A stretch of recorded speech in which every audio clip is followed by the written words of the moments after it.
but we'll see.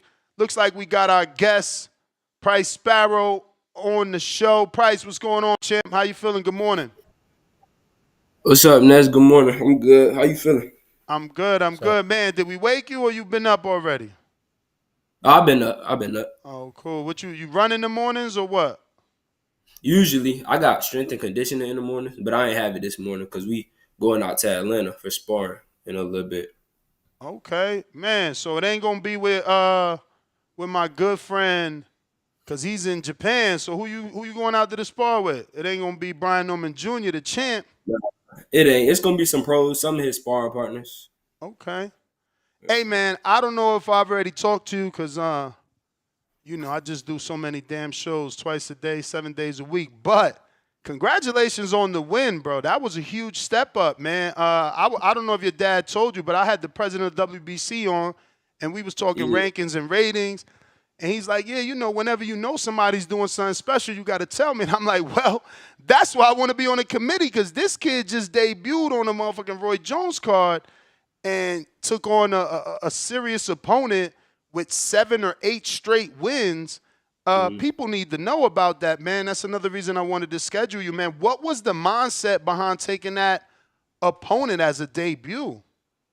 It was one of those things where it was like it's either him or nobody. And Mm, coming out the amateurs, I was always fighting the top kids, like all the top kids you can name from 139, 132, 125. I was always fighting them. So I'm like going into the pros, why I need to fight, you feel me? Some people call bums. Like I don't need to fight that. I wanna get in the sport, do what I need to do, then get out. I ain't trying to fight nobody 2-8 or 3-12. I'm trying to fight the best of the best as early as possible, you know. for sure. Man. So what's next, bro? I know you just signed the Black Prime. What's that feeling like? Now you're with a promoter. And I hear there's a rumored date. So yeah, what could you tell us?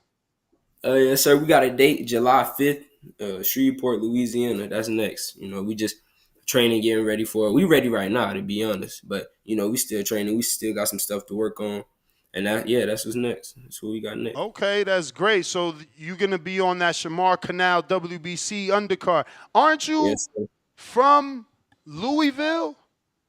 Around there, around there. That's where we at. We at around Fort Knox area right now, Kentucky. So yeah, we So affiliate with Louisville.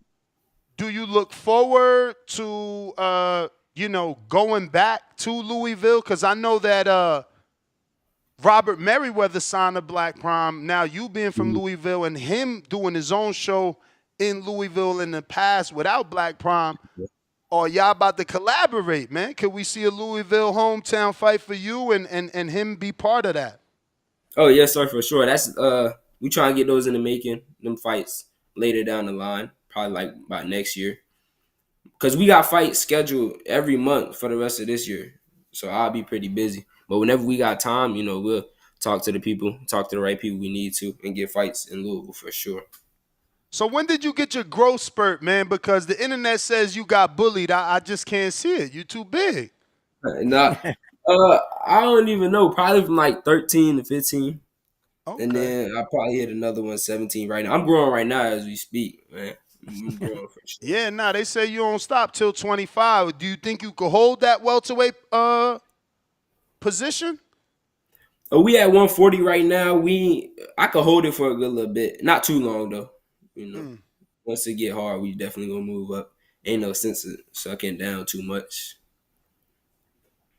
Yeah, man. 18 years old and already made your debut. What's the mindset behind turning pro so young? It was just a lot of stuff in the amateurs I ain't like. And I already had a pro style. I ain't got that amateur style throwing 1,000 punches around, not being accurate, just trying to throw. I always had a pro style, so this is only right for us. How far, like how many months after your graduation was your debut?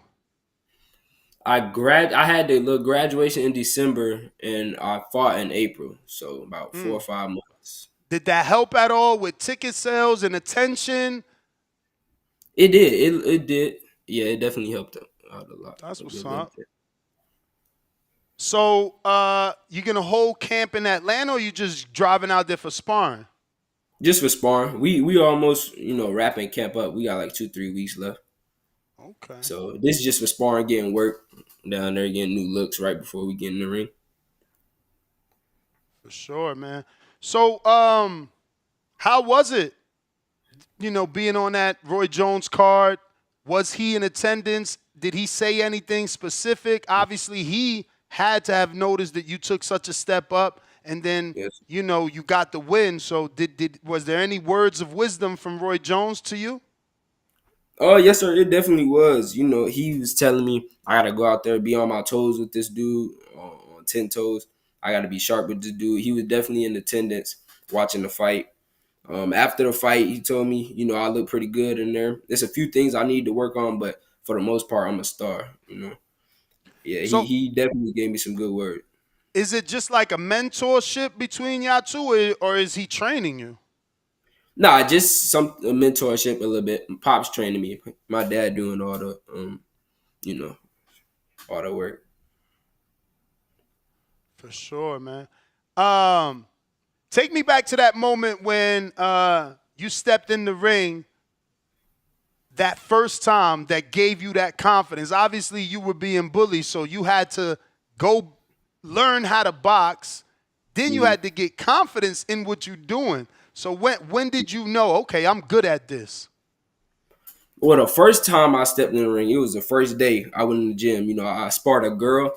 When I tell you she beat the brakes off of me, I'm like, okay, this a girl. See, I was pretty fat, and she was skinny, small. I'm like, okay, I should be doing all right. It's a girl. Man, I got in there. She hit me with every punch she threw. I'm like, golly. But the what gave me the confidence, I was about 13, 14, and I was in there like with the number one kids in the country, and I'm just competing. They ain't showing me up, showing me out. I'm right there with them. I was losing to them. I got a lot of losses like early in my career. I was losing, but it's like, dang, I'm right there. And I just started this 3-4 years ago, and they've been boxing. So that's what really gave me the confidence. Keep going.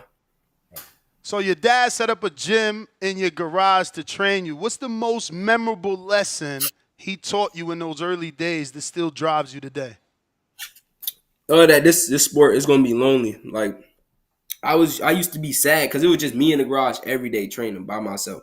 It got boring. It was lonely. He told me it's this a lonely sport, but it's all gonna pay off. Like when you in the ring, ain't nobody in there with you. It don't matter who beside you, who you got in your corner, whatever gonna happen, gonna happen. It's just you in the ring.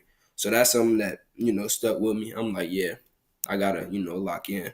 It don't matter how boring it is, it's just gonna be me in there. Don't nobody got my back. For sure, man. Hey, you're doing good so far, man. You're doing good so far. You've said your goal is to be the greatest boxer ever. Is that even possible? It definitely is. Y'all gonna see. It's possible for sure. 100%. I work too hard not to be.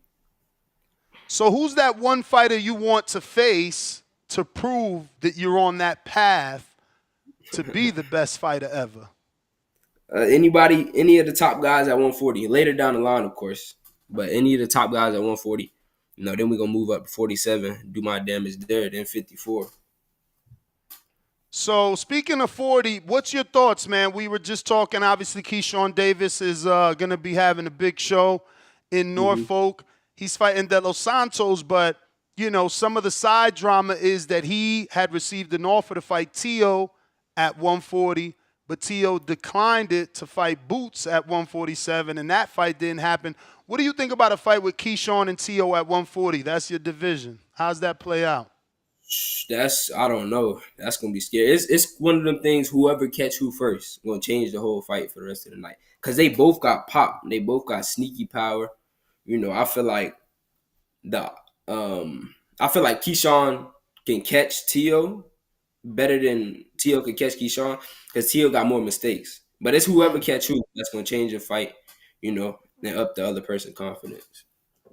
Do you think Tio has mistakes, or that's his style that opens him up to be hit because he fights like with hands down trying to be a showman? Or do you actually see mistakes? Nah, he don't got too many mistakes. It's just his style. Like, he get flashy at times, and you can't play with Keyshawn at all. You really can't. As soon as you play with him, that's when stuff could change like that. You know. It's more and more fighters turning pro, 16, 17, 18. Mhm. Do you think that boxing needs more young guns like you jumping into the sport early, or should people wait like Shushu did? You know, he didn't turn pro to like 26, I think.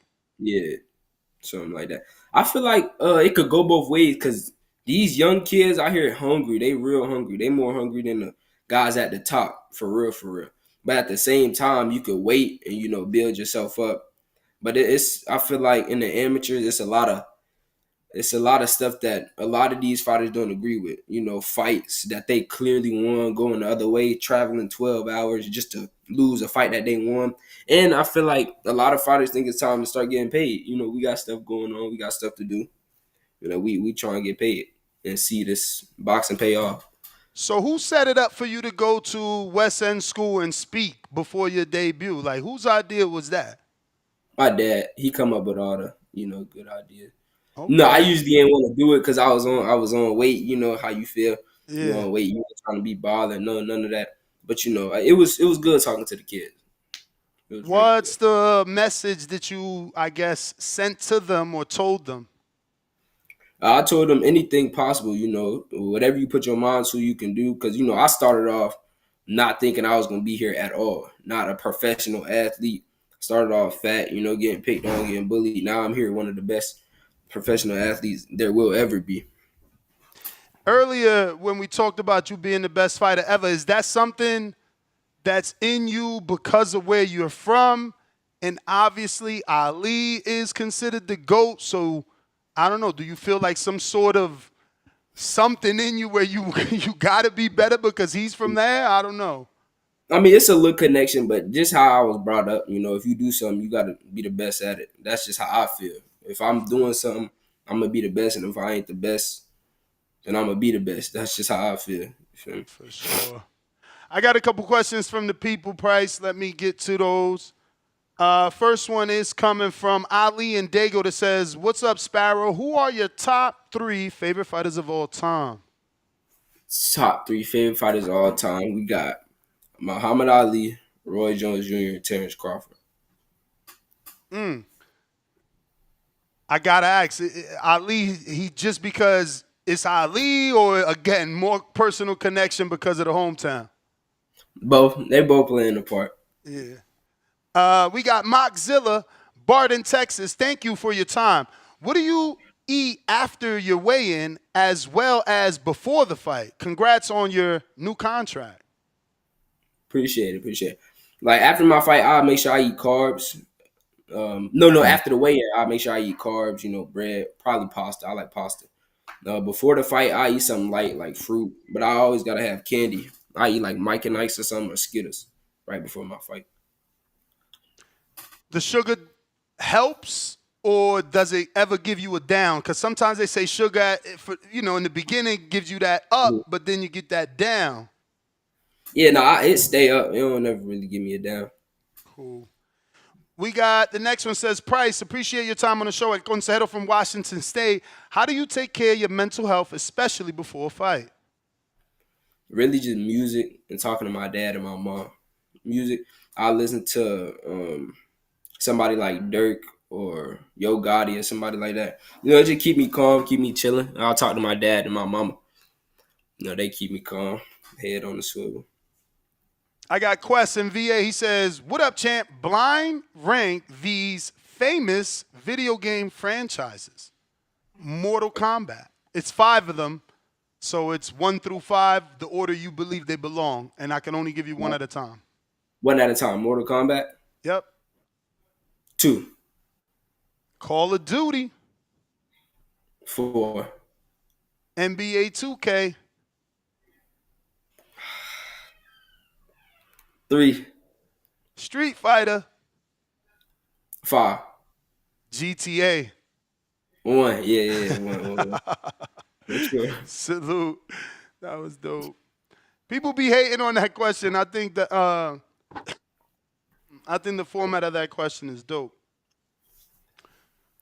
Let me pull up. Go ahead, Brown. When I'm pulling up some more questions, you got it. Yo, nice to meet you, Pryce Sparrow. shit, with a name like that, bro, I hope you go all the way, bro. That shit is cool Appreciate as it. shit. Yo, Yes, sir. but I don't really have like per se a question. I just would like to give you a little words of wisdom and words of advice. You are right when you know the amateurs is basically you know uh the amateurs are basically like a learning experience for the pros. It's like Yes, a sir. audition. If you're gonna do any losing or whatever learning, you do it in your amateurs. Yeah, It for prepares sure. you later for your pro career, right? And Hmm. if I could tell you any words of advice, I like how you said that in the beginning, where boxing is a lonely man's sport. Life has a way of revisiting lessons, and with more wins come more fame, money, with more distractions.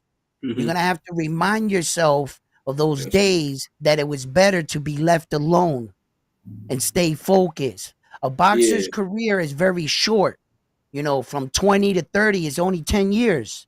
And Hmm. if you're lucky to do anything else, you know, so there's always life after boxing. And one of the things I could tell any of these young men or women coming up, it's really hard to stay focused. And remember, you will live, a lot of these lessons will be relived. And I wish you the best of luck. Nice meeting you. Good debut. I like the fact that you started your career at a 6 round fight. It shows that you coming out hot. So Yes, sir. I want to see more of you. And the fact that you fought a guy that had a winning record. Most Yes. fighters fight a guy with a losing record. You fought a guy with a record of 7-1 out the gate. Word. Hats out to you. And even Yes, if sir. they I fight, appreciate you. even if they fight like a winning record at as a debut, it's like a one As a and date, no. It's like a one right? and no. Maybe you get a 2-0, bro. You fighting a dude that had that many wins straight Yeah, was yeah, impressive, man. You know, yeah. shout out to you. But listen, I got Toledo Treese. He says, have you and your team watched the WBC Grand Prix? And is that something you would like to compete in? Nah, we didn't. The grant, what's that? The tournament thing? Yeah. Yeah, nah, we didn't watch it, but we know some people in it. Who So, you so we know? gonna Who you watch it. know? The Tyshawn Denson. Yeah, Uh, that's one of my guys. Well, not yeah, one of my guys. He don't know me personally, but someone yeah, put me on him years ago, and I've been following him. And I watched his first fight and Troy Nash. Who else you know in there? yeah. That's only two: Troy Nash and Tyshawn Denson. Okay. Yeah, we just had Troy on yesterday, man. But You yeah, know, he's going in another tough fight. He was an underdog in the first one and got the win. So shout out to him. Man, so you said July, what day? I'm sorry. the 5th of Okay, July. damn, right after the holidays. Oh wow. Yeah, yes, sir. Okay. Well, those are all our questions, man. I want to thank you obviously for jumping on. Um, yeah, man, once you get that opponent, let's schedule you again so we can let the world know who you fighting this time. Absolutely. Sure. Yes, I appreciate you, Ness, for real, for real. Man, you already Thank know, man. We locked in, man. It's all the way up. you. Yes, sir. All right, champ. All All right. right. There you have it, ladies and gentlemen. Pryce Sparrow.